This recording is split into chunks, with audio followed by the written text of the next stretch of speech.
ఏంటి గురు ఇలా వచ్చా? మళ్ళీ నా ఆటో ఎక్కి ఏ ఆడపిల్లని జల్సమ జమాలు చేద్దామనా? లేదురా చిట్టి, బాధ్యతలకు తల వంచి ఉద్యోగం కోసం బయలుదేరాను. ఎన్ని ఆఫీసుల చుట్టూ తిరిగినా సారీ అనే మాట తప్ప సరే అనే మాట వినపట్టలేదు. ఈ రోజుల్లో ఉద్యోగం కావాలంటే చిన్న సీక్రెట్ ఉంది. అదేటో తెలుసా? ఆమ్యామ్య. ఆఫీసర్ ఉద్యోగం కావాలనుకో ఆ మాత్రం ఆమ్యామ్య. మేనేజర్ ఉద్యోగం కావాలనుకో ఈ మాత్రం ఆమ్యామ్య. నీ ఆమ్యామ్యం పురాణం ఆపురా. ఉద్యోగం దొరకలేదని వీధికి ప్రభుత్వాన్ని తిట్టుకోవడం కంటే ఏదైనా సెల్ఫ్ ఎంప్లాయ్మెంట్ చూసుకోవడం మంచిది. నీ ఓనర్ని అడిగి నాకు ఒక ఆటో ఇప్పించావనుకో, కనీసం రోజుకో 30-40 అయినా సంపాదించుకోవచ్చు. ఇదేడు గురు, మేమంటే ఇది. నువ్వు బోడంత చదువుకున్నావు, నువ్వు ఆటో నడుపుతావా? చదువు కడుపు నింపినప్పుడు కండల్ని కష్టాల్ని నమ్మక తప్పదురా. చెల్లెలు పెళ్లి చేయాలన్నా, అమ్మకు వైద్యం చేయించాలన్నా కొన్నాళ్లు నేను ఈ ఆటో నడపక తప్పదు. సరే గురు, మా గౌడిగేదమా ఉన్నాడుగా, ఆ నడిగి నీకు ఆటో ఇప్పిస్తాను. దా. అబ్బా, మరి మామగారు గడ్డెడుతున్నారు, తినవే. ఏట్రా నువ్వు ఈ కుర్రాడికి ఆటో ఇమ్మని రికమెండేషన్ అక్కడ నీకు ఆటో ఇచ్చినందుకే నేను రోజు తల గేదికేసి కొట్టుకుని మరీ ఏడుస్తున్నాను. ఊరుకోండే, తమ అలాగంటే ఎలాగండి? గేదెలు గవర్రాజు గారు అంటే సామాన్యులా? చూడ్డానికి సిక్కిన గౌడి గేదెలాగా ఉన్నా తమ మనసు చిక్కని గేదె పాలు ఉంటుందని చెప్పాను. పైగా తమ ఆటో తొక్కని ప్రతి ఒక్కరో చచ్చి పైకి వెళ్ళాడు అనుకోండి, తమ కోసం ఎదురు చూసుకుంటాడు. అదేనండి, తమ పేరే చెప్పుకుంటుంటాడని చెప్పాను. గౌరరాజు గారు, మీ బండిని భద్రంగా నడిపి రూపాయి పైసలతో సహా కిరాయి కరెక్ట్ గా ఇచ్చేస్తారు. అయ్యగారు ఆటో ఇచ్చేస్తారు. అయ్యగారు మనసు ఎటువంటిది? పాల సముద్రం లాంటిది. ఆ రోజుల్లో పురాణంలో ఆలమందలతో శ్రీకృష్ణ భగవాన్ ఎటువంటాడో, ఈ రోజుల్లో ఈ గేదెల మందుతో గేదెల గవర్రాజు ఎటువంటారు కదండి. నువ్వు కాకపడడం ఆపకపోయావంటే నిన్ను ఇప్పుడే తీసుకెళ్ళి ఆ కొమ్ముల గేదె కాళ్ళకం తొక్కి. సరే విజయబాబు, ఈవేళ నుంచి నువ్వు ఆటో తీసుకుని నడుపు. అరుణాబాయ్ వచ్చేసావా అమ్మా? చీకటి పడ్డాక నీ ఆట పాట లేక 3 రోజుల నుంచి సందడే లేదమ్మా.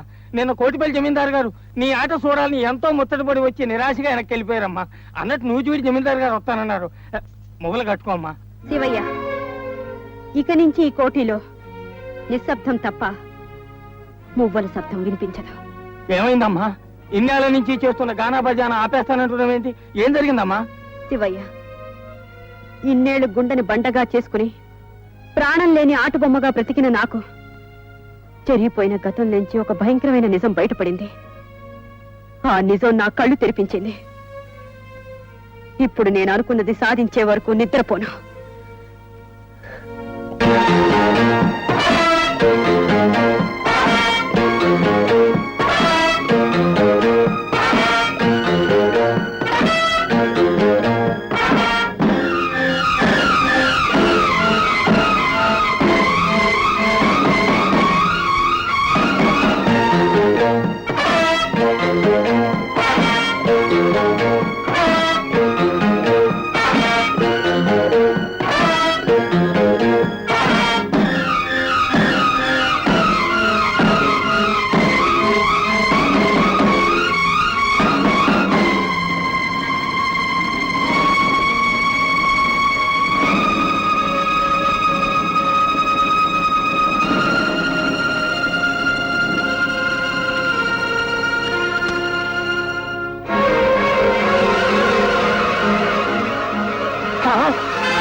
రక్షించండి, కాపాడండి.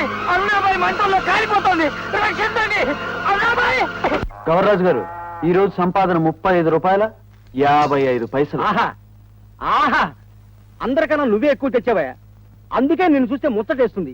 కల్తీ లేని గేదె పాలు లాంటి కుర్రాడివని. నువ్వు నాలాగా పెద్ద లెవెల్లోకి వచ్చేస్తావా? థ్యాంక్స్ అండి. వయసులో ఉన్నప్పుడు గొడ్డులాగా కష్టపడి ఓ గేదెని కొని దానికి గంగమ్మ అని పేరు పెట్టుకున్నాను. ఇదే బాగుందండి.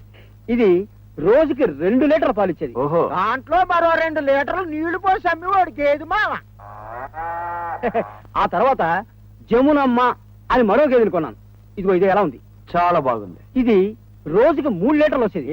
వచ్చేది పాలా లేక నీళ్ళ తొక్కి ఎక్కిరా. నాతో పరాస్కరాడేవంటే నోట్లో పేడ కొట్టేయగలను. విజయబాబు, ఇలా ఏడాదికి 2 గేదెల చొప్పున కొని కొని కొని. గవర్రాజు ఇట్ట రాబే. ఈ చోటు ఖాళీ చేసి నీ గేదెలతో మకాం ఎత్తేమని చెప్పానా లేదా? ఒరే నాగులు, 25 ఏళ్లగా ఇక్కడ పాలు అమ్ముకుంటూ అందరితోనూ పాలు నీళ్ళ కలిసి బతుకుతున్నాను.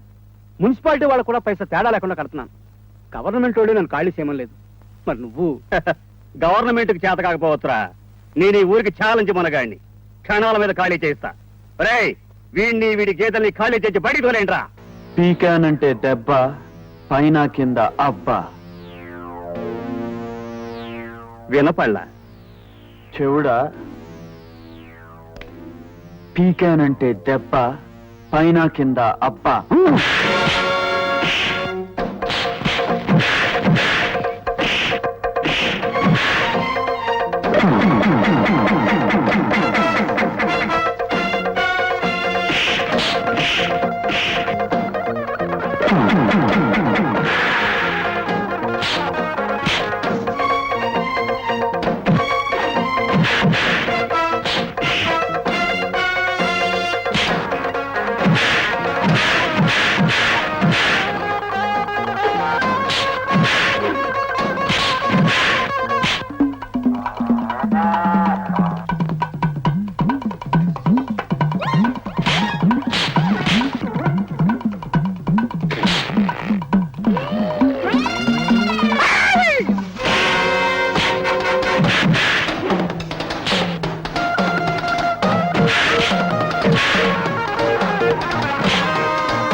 ఎలా ఉంది మన దెబ్బ?